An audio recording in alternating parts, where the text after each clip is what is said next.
Hello, good morning, welcome to the Isle of Skye. I'm here with Matt from Oxide FPV and we are at the Isle of Skye Glenbrittle Memorial Hut, about to potentially take on the Inaccessible Pinnacle or Sgùrr Dearg.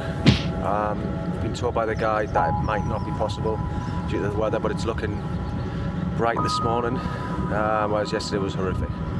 So we'll wait and see. The video will either take one or two forms, climbing that and us looking terrified, or two of the peaks that they've nominated, which are probably equally as sketchy, to be honest.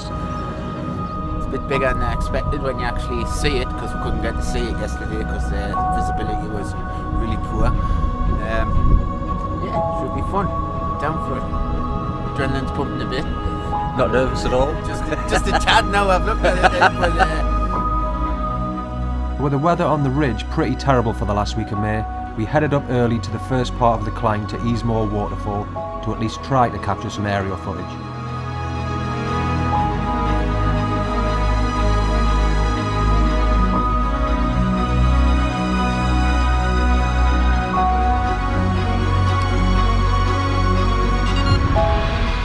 Matt soon fired up his custom-built FPV quad to fly a few packs, and Julie captured it as it's never been seen before.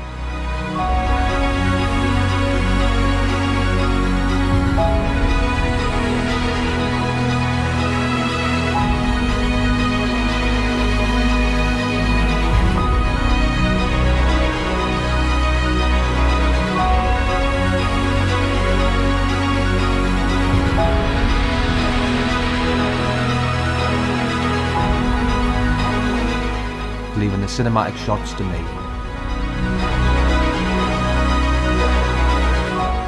It wasn't long before we met our beastmaster, guide Sarah, and after a quick briefing, we were soon on our way heading up towards the infamous Black Cuillin ridge.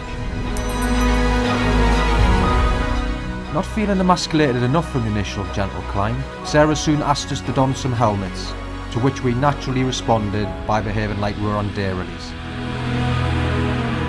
reminding us that at this point forward, all of our actions could be consequential, and if by chance it did all go wrong, showed us how to cling on appropriately, or at least try and die with some measure of dignity.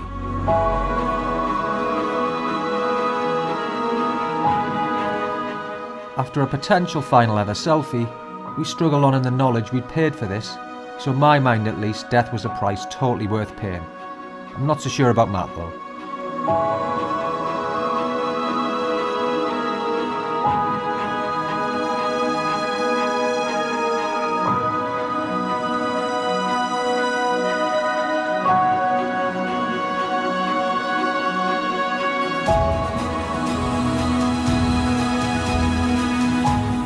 Then, as we approached the ridge in poor visibility, things got decidedly more Sketchville, so we got roped and harnessed up.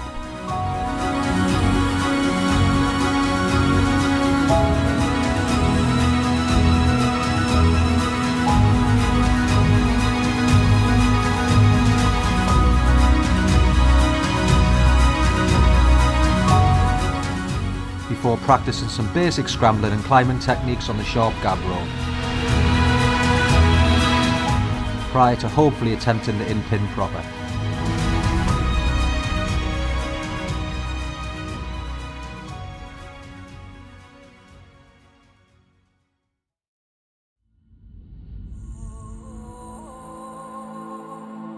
In a landscape more akin to Mordor,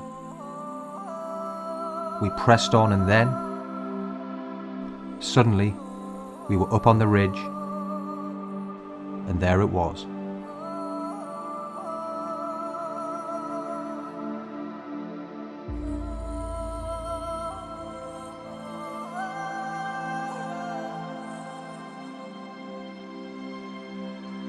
After a short scramble down the quarry, we arrived at the base of the pin as Sarah quickly assessed and made the decision it was okay to climb. We were legit actually going to do this. Never been so excited and shit scared in equal measure. It was at this point Matt's GoPro decided to give up, so for the first part of the ascent, known as the chimney, you'll have to settle for free climb footage of mental mountaineer Will Hardy, albeit in much kinder weather.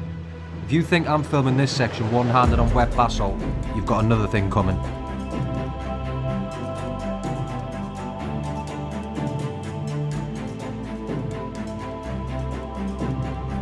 So we're about 30 metres up to the 70 metres of the In Pinn. This ain't going to be stable footage because I'm shaking, it's freezing, the mist's in, Matt's Sketchy. still... I'm recovering. Have I gone back pink after the grayness? Alright, let's have a look. So, that's what will come up, you can't even see it.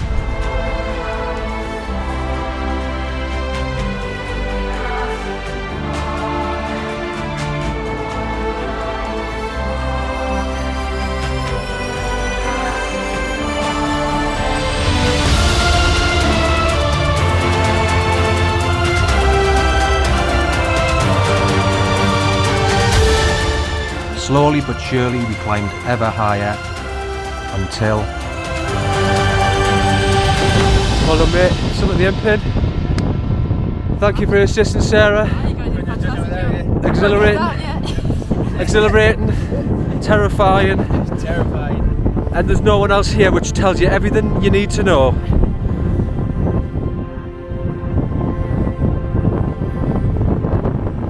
With the mountain weather forecast being bang on, the weather closed in early in the afternoon with a tasty below zero wind chill.